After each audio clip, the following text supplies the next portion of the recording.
Hi everyone, I'm Virginia Butler and I'm joined here by Patty Singer, health reporter here at the Democrat and Chronicle, DNC Digital. Also Pam Finger, a licensed clinical social worker, and Reverend Marvin McMickle, the president of Colgate Rochester Crozier Divinity School. And we are trying really hard today to figure out a way to reduce the anxiety, or at least address the anxiety around this election. It's certainly at a peak, and election's coming up on Tuesday. We would love it if you have any questions to fire them our way. I'll be monitoring right here, and you know, please, questions, comments, anything, if there's a way that can, you know, something you can offer or something that we might be able to help with here. So I'm just going to start this off with, let's start with you, Pam. What are you seeing? What are you hearing from people? I mean, we all know what the noise is on social media and out in the world about how people are dealing with the election. What are you seeing? I haven't had anyone come in to my office to talk to me specifically about their anxiety about the election, but a lot of folks mention it, and usually in mentioning it, they're still rooting for their candidate. They don't seem to be addressing what if the other person wins. So maybe part of my population hasn't gone to that yet. A number of people have said to me, neither of them would be my choice, but I'm an American, I want to vote. So yeah, I think a lot of people seem to feel like they're stuck. Yes. How about you, Reverend? Well, I've heard maybe 2 or 3 different angles. Angle one is, can we just get it over with? It seems to be dragging on forever, and the sooner we can wrap it up and know, I think the lower people's anxiety level will be, because then we'll know where we're headed. For those like myself who tend to lean in a certain political direction, there is real anxiety about losing this election and a certain retrenchment in terms of civil rights and a certain outcome as regards the Supreme Court. So there is anxiety. If my preferred candidate does not win, the folks that I know and tend to represent are really concerned about the future. It seems, you hate to make sports analogies to everything, but it seems as though in politics there has been very much winning and losing, and that this election may really personify that. But is that anxiety, we feel as though it's a winner-take-all kind of thing, because does that cause us anxiety when we feel that if my side were to lose on this, I don't have control over something? I've lost control because I've lost an outcome. Is that well, I think for some people, I should just be a little more forthcoming. I am a Democrat. I'm supporting Hillary Clinton for a variety of reasons, and I think there is some concern that if Donald Trump wins, and if the Republicans maintain control of both houses of the Congress, that some of the policies of the Obama administration and others may be in peril. And so I think there's a sense in which if you lose, you don't just lose the election. You may lose some of the progress that you perceive to have worked to your advantage. So is it a sense that stakes seem to be higher than, it's like, somebody's going to run the table, it's going to be winner take all, and there's not going to be anything for other people? Does that cause anxiety when people feel that there's not going to be much left for me, or what can I do? I think on both sides. I'm sure that for Republicans there is a sense in which the power and the privilege that certain parts of the population have enjoyed may be slipping away, and there's an anxiety about that. For those who have been left out for a long period of time and are just beginning to feel that their voices are being heard, if they lose this election and lose both houses of Congress, it's as if they've been left without a voice. There's no place to turn. The Supreme Court will have turned away both houses of Congress and the White House. Federal judge appointments will become imperiled. So I think this is a pretty high stakes situation for many of the voters this time. I just want to make the point that we had no intention of representing either side, and I appreciate you saying where you stand, and I think we're trying to speak for both sides in this race, just because that's only fair. And you made that distinction, so I just wanted to make that clear again to our audience on Facebook. If you're watching and you want to join us, please chime in. We'd love to hear from you if you have any questions. In your respective areas of expertise, I mean, I'm going to just mention this, but then ask the question of you. went to church last week, and from that pulpit, where there was a lot of talk about let's keep calm, keep the peace, regardless of where people stand. Yeah. And in your arena, are you guys bracing for anything once this is over from either side? I had lunch with a friend, a therapist friend, yesterday, and she said, well, we don't have to worry. This election is going to keep us busy for a long time. So, I think there's a lot of concern about the election and what's going on in our culture. There's so many different issues, financial issues, healthcare issues, economic issues, to already make people anxious, and then this is just added on top. What about the tone of the conversation? Have you heard, I mean, I don't think there's anything in my lifetime that matches the tone right now. No, I've never observed a campaign that has been as consistently and devolvingly negative as this one. It's as if nobody is running for the job. They're trying to give you all the reasons why their opponent shouldn't have it. And I think there comes a point when the public just can't, you just can't take anymore. And then with the recent FBI letter, it just opens up more and more and more of the anxiety about what might be coming next. So again, I think for most of the folks with whom I speak, they're just anxious to get it over with. You know, this has been a long, ugly spell of campaigning. It seems almost endless.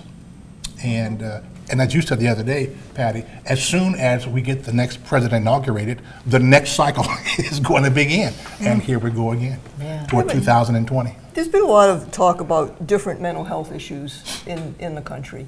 And it appears, at least from some research, that a lot of people who are feeling anxious, stressed, whatever, don't seek mental health therapy for this. And Pam, you mentioned that people aren't coming in, with this. But is there a sense, because a lot of people don't seek mental health services for generalized anxiety or stress, things like that, that people are trying to cope with this themselves? Yes. And what effect can that have just on sort of overall mental health?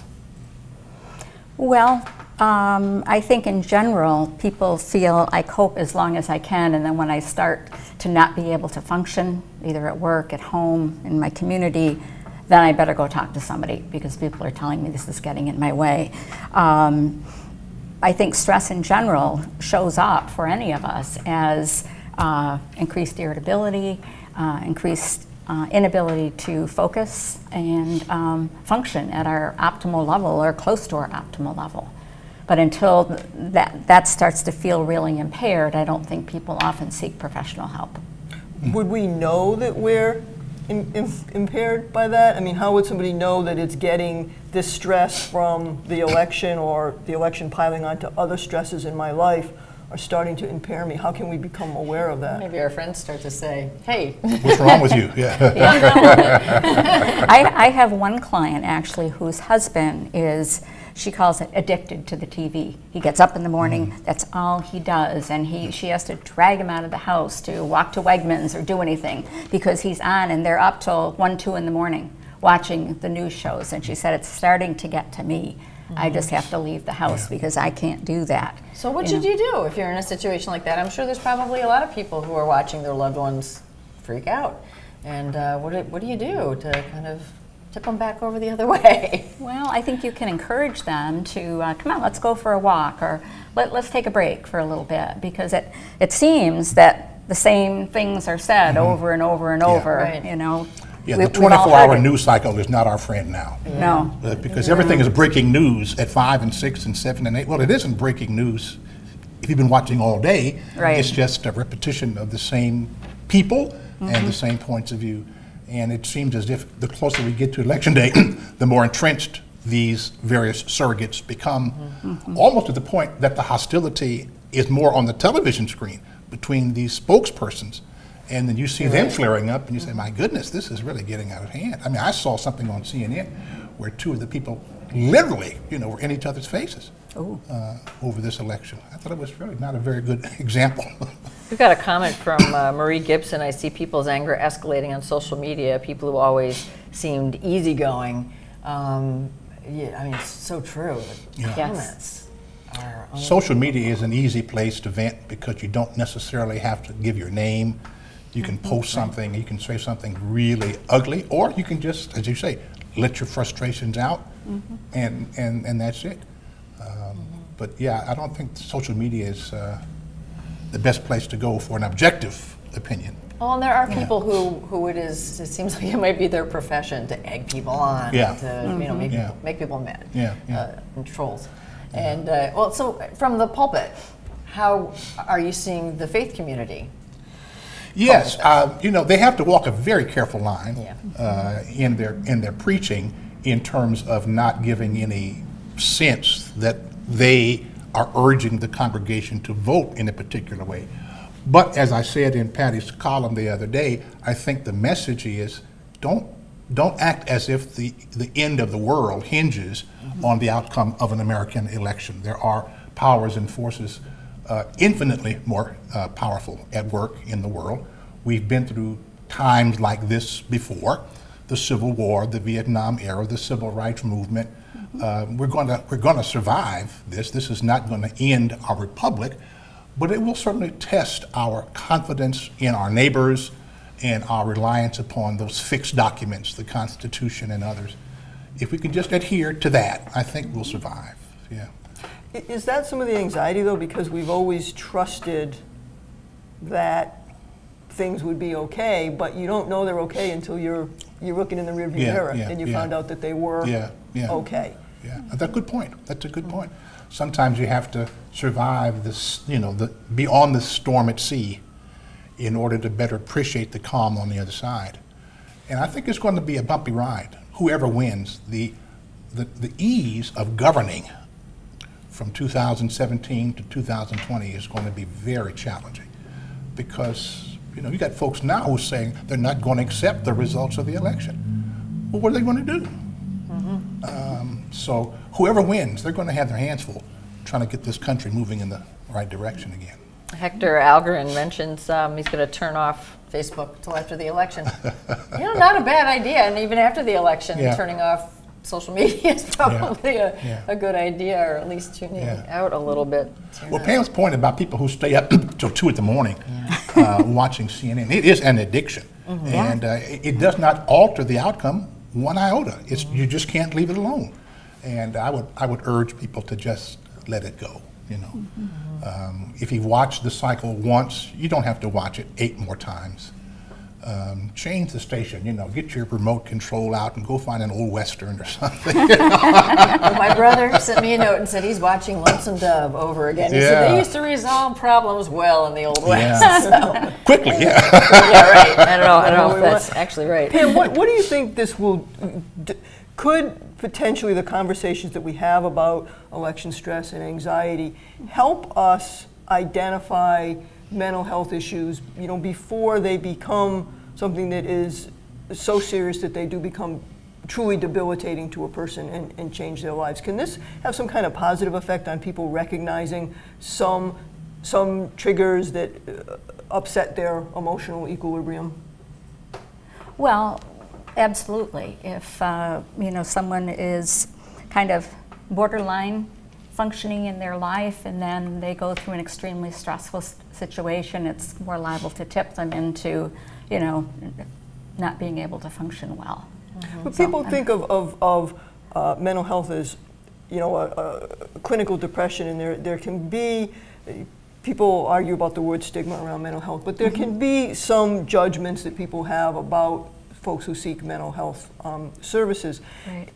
What can we do, I guess, when we seem to have so many people feeling anxious, to get some of those negative connotations away from mental health treatment to something that's more positive, to help people recognize, I'm struggling with something, a couple conversations with professional wouldn't be so bad. I mean, how might we be able to use this topic to move forward our discussion about mental health in this country?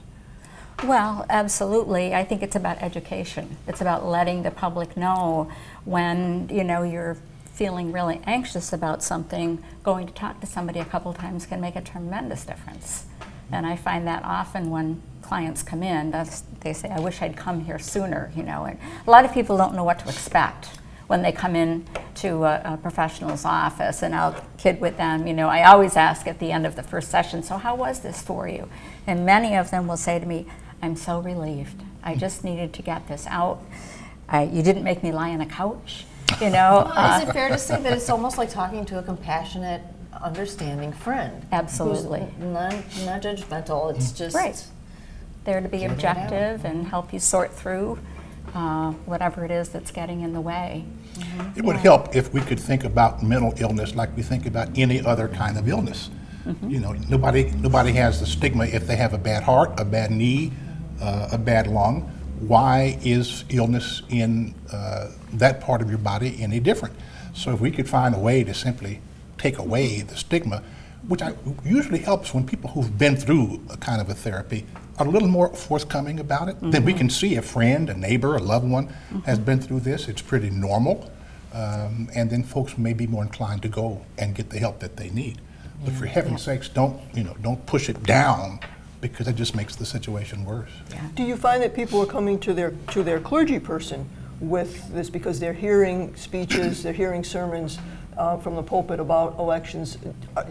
Any sense that you're getting that congregants are going to their clergy person to talk about this topic, and maybe that's also opening up other mental health issues? Yeah, I think people are going to see their pastors or staff ministers or a deacon or another lay leader. More, I think, to get some sense of reassurance that it's going to be all right. I mean, I think what people are concerned about is that they do believe that the stakes in this election are so high that things could swirl out of control. And I think they look for someone to say, no, we're going to make it. We're going to be okay.